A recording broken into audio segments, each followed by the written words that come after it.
Big ಬಾಸ್ನಲ್ಲಿ ಇತ್ತೀಚೆಗೆ ಚೈತ್ರಾ ಕುಂದಾಪುರ ಅವರು ಸೇರಿಕೊಂಡದ್ದು. ಇವಾಗ ಅವರು ನಾನು ಈ ಬಿಗ್ ಬಾಸ್ನಲ್ಲಿ ಯಾಕಾದರೂ ಸೇರಿಕೊಂಡೇನೆ, ನಾನು ಹೋಗಿದ್ದು ತಪ್ಪಾಯಿತು ಅನ್ನೋ ಒಂದು ವಿಷಯವನ್ನು ವ್ಯಕ್ತಪಡಿಸಿದ್ದಾರೆ. ನಿಜಕ್ಕೂ ಅದು ಒಂದು ಒಳ್ಳೆಯ ವಿಚಾರ.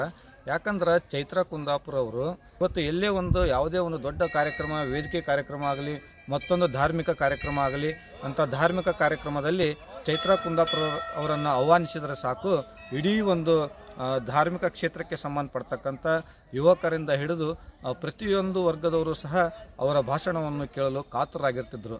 ಇಂಥ ಸಂದರ್ಭದಲ್ಲಿ ಬಿಗ್ ಬಾಸಿಗೆ ಹೋದ ತಕ್ಷಣ ಎಷ್ಟೋ ಹಿಂದೂಗಳಿಗೂ ಸಹ ಸ್ವಲ್ಪ ಮನಸ್ಸಿಗೆ ಬೇಜಾರಾಯಿತು. ಏನಂದರೆ ಎಂತೆಂಥ ಭಾಷಣ ಮಾಡೋರು, ಎಂತೆಂಥ ಒಂದು ಒಳ್ಳೆಯ ವ್ಯಕ್ತಿತ್ವ ಇರೋಂಥ ಒಬ್ಬ ಸಹೋದರಿ ಯಾಕೆ ಈ ಬಿಗ್ ಬಾಸ್ನಲ್ಲಿ ಹೋದರು, ಒಂದು ಬೇಜಾರು ಅನ್ನಿಸ್ತು. ಯಾಕಂದರೆ ಬಿಗ್ ಬಾಸ್ನಿಂದ ಇಂದಿನ ಯುವ ಪೀಳಿಗೆಗೆ ಉಪಯೋಗ ಆಗುವಂಥ ಕೆಲಸ ಆದರೆ ಏನು, ಅಂಥ ಒಂದು ಬಿಗ್ ಬಾಸ್ನಲ್ಲಿ ಸೇರೋ ಅವಶ್ಯಕತೆ ಇತ್ತ.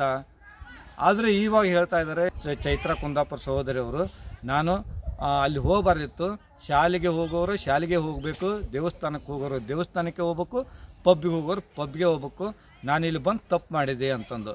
ಈಗಾದರೂ ತಮ್ಮ ತಪ್ಪು ಅರಿವಾಗಿದೆ ಅಂತಂದ ಮೇಲೆ ದಯವಿಟ್ಟು ಅಂತ ಒಂದು ಒಳ್ಳೆಯ ಸಂಸ್ಕೃತಿ ಸಂಸ್ಕಾರ ಇರುವಂಥ ಕಾರ್ಯಕ್ರಮಗಳಲ್ಲಿ ಭಾಗಿಯಾಗಿ ಇಂಥ ಕಿತ್ತಾಡೋದು, ಆಮೇಲೆ ಇದರಿಂದ ಯಾರಿಗೂ ಏನು ಉಪಯೋಗ ಇಲ್ಲದಂಥ ಒಂದು ಬಿಗ್ ಬಾಸ್ನಲ್ಲಿ ಬಿಗ್ ಬಾಸ್ ಅಂತಂದೇ ಅಲ್ಲ, ಇಂಥ ಯಾವುದೇ ಕಾರ್ಯಕ್ರಮ ಬಂದರೂ ದಯವಿಟ್ಟು ಅದಕ್ಕೆ ಹೋಗಬೇಡ್ರಿ ಅಂತಂದು ನಾನು ಒಬ್ಬ ಅಭಿಮಾನಿಯಾಗಿ, ನಿಮ್ಮ ಸಹೋದರನಾಗಿ ನಾನು ನಿಮ್ಮಲ್ಲಿ ಕೇಳ್ಕೊಳ್ತಾ ಇದ್ದೇನೆ.